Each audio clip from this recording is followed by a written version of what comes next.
প্রিয় দর্শক মন্ডলী, বৈঠকখানা কাচারি ঘর উঠে গেল ভাই, একই ঘরে বসত করে শালি দুলা ভাই। বউ শাশুড়ি একই সাথে ছবি দেখে আজ, প্রেমিক প্রেমিকার ফোনে ঢুকেছে ভাইরাস। লাইলি মজনু শিরি ফরহাদ আগেই মারা যায়, এখন দেখছি মিছা প্রেমে যুবক যুবতী হাবুডুবু খায়।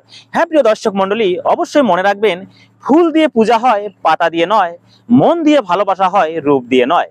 তাই তো বিদ্রোহী কবি, সাম্যের কবি, আমাদের জাতীয় কবি কাজী নজরুল ইসলাম কয়, ভালোবেসে এগিয়ে যাও নেই কোনো ভয়, একদিন হবেই হবে ভালোবাসার জয়। উনি একজন ভালো উপস্থাপক। আমাদের গাজীপুর জেলা ছাড়াও অন্য অন্য জায়গায় উনি ভালো উপস্থাপনা করে। এমনকি ওনার কথাবার্তা আমার অনেক কিছুই ভালো লাগে। এমনকি আমরা যারা যারা দেখি ওনার অনেক কিছুই ভালো লাগে। তো সর্বপ্রথম আমি সালাম জানাই দেশবাসীকে, আসলে আমাকে এতটা সাপোর্ট করার জন্য, আর আপনাদের সাপোর্ট ভালোবাসা নিয়ে আমি এগিয়ে যাচ্ছি। আর স্পেশালি থ্যাঙ্ক জানাই যারা আমার শুভাকাঙ্ক্ষী রয়েছেন তাদেরকেও। তো যে প্রশ্ন আমাকে করেছেন যে আসলে কতদিন থেকে আমি এটা শুরু করেছি, আমি যখন ক্লাস 4-এ পড়ি তখন আমি হঠাৎ একটা যে ইত্যাদি প্রোগ্রাম ফাগুন অডিও ভিশন থেকে পাবলিশ করা হয়, তা সেখানে ওই প্রোগ্রামটা আমি দেখার পরে দেখি সেখানে একজন ব্যক্তি কথা বলেন, যার নাম হানিফ সংকেত। তো এখন আমি তার নামটা জানি, বা তিনি আমার আইডল, আইকন যেটাই বলেন না কেন। তো আমি ভিডিওটা দেখার পরে বা ইত্যাদি প্রোগ্রামটা দেখার পরে মনে হয়েছে এত ভালো লাগলো, আসলে একজন ব্যক্তি কথা বলতেছেন, এত ভালো করে কথা বলেন, না কিছু একটা করতে হবে। মোটামুটি ভালো লাগাটা সৃষ্টি হয় তখন, যেহেতু বয়সও কম। এরপরে যখন আমি কলেজ লাইফে আসি, তখন আমার এক কলেজ প্রভাষক উনি যখন উপস্থাপনা করেন তখন বিষয়টা আরো ভালো লাগে, মনে গেঁথে যায়। আর একটা কথা আমি বলে রাখি, ম্যাক্সিমাম সাক্ষাৎকারেই বলেছি যে আমি মূলত গান দিয়ে শুরু করেছিলাম, কিন্তু উপস্থাপনাটা এই ক্লাস 4 থেকে দেখা এবং কলেজে গিয়ে স্যারের উপস্থাপনা দেখে পরিপূর্ণ একবার মুগ্ধ হওয়া। তারপরে ওটা নিয়ে একটু চর্চা শুরু করি এবং ভাবলাম যদি কাউকে অনুকরণ করতে হয়, অনুসরণ করতে হয়, তাহলে যিনি বাংলাদেশের তথা এশিয়া মহাদেশের মধ্যে বাংলা ভাষাভাষী যিনি উপস্থাপক হিসেবে সেরা রয়েছেন তাকে আমি ফলো করব।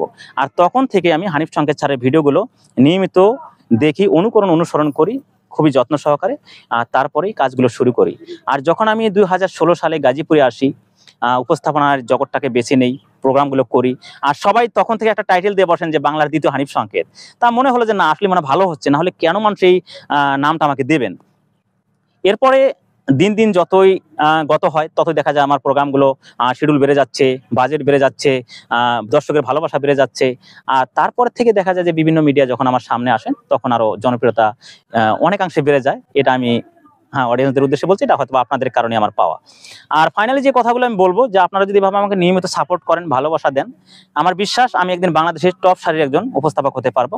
হয়তোবা হানিফ সংকেত স্যারের মতো আমি হতে পারবো না, আর হওয়া সম্ভবও নয়, কিন্তু হ্যাঁ, স্যার যদি কখনো ভালোবেসে তার ভালো লাগে, আমার কথাগুলো উপস্থাপনাটা ভালো লাগে, যদি কখনো ইনভাইট করেন যে এই ছেলেকে নিয়ে আসা হোক, তার সাথে একটু কথা বলি, স্যারে যে মঞ্চে উপস্থাপনা করবেন সেখানে যদি একটু শেয়ার করার সুযোগ হয়, স্যার যদি আমাকে 2 মিনিট বা 1 মিনিটের জন্য রাখেন, আমি মনে করবো আমি ধন্য, আমি সাকসেস।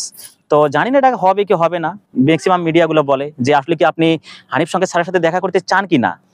আসলে তখন আমি একটু মানে কষ্ট পাই বা ইমোশনাল হয়ে পড়ি, যে যাকে ঘিরে আমার এত আয়োজন, যাকে কেন্দ্র করে আমার রাজ্যিক স্ক্রিপ্ট লেখা, ভিডিওগুলো দেখা, অনুকরণ করা, এগিয়ে চলা, তাকে কেন দেখতে চাবো না। অবশ্যই উনি আমার আইডল, সুপ্ত আইডল, যা যদি কখনো আমি দেখতে পাই আমি মনে করবো আমি সবচেয়ে হ্যাপি হব।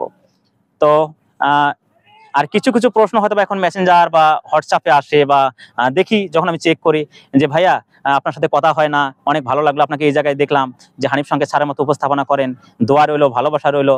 বিশেষ করে আমি এই জায়গাটাতে দেখছি এই কথাগুলো বেশি বলে থাকেন স্কুল কলেজ পড়ুয়ার যারা ছেলে মেয়ে তারা। আর যদি ছেলে মেয়ের কথাগুলো একটু বিভাজন করা হয়, আলাদা করা হয়, আমি বলবো যে মেয়েদের সংখ্যাটাই সবচেয়ে বেশি থাকে, যে ভাইয়া আপনাকে এখানে দেখলাম, এই জায়গায় দেখলাম, ভালো লাগলো, দোয়া রইলো, শুভকামনা রইলো, তখন আরো অনুপ্রেরণা বেড়ে যায়। এবং মনে একটা প্রশ্ন জাগে যে ভালো কিছু করে দেখাতে হবে, যেহেতু সবাই আমাকে সাপোর্ট করছেন, এত ভালোবাসা দিচ্ছেন, যদি ভালো কিছু না করতে পারি উপস্থাপনার মাধ্যমে হয়তো বা হেরে যাব। তবে বিশ্বাস রাখি অবশ্যই উপস্থাপনার মাধ্যমে বাংলাদেশের সেরা একজন উপস্থাপক হিসেবে আত্মপ্রকাশ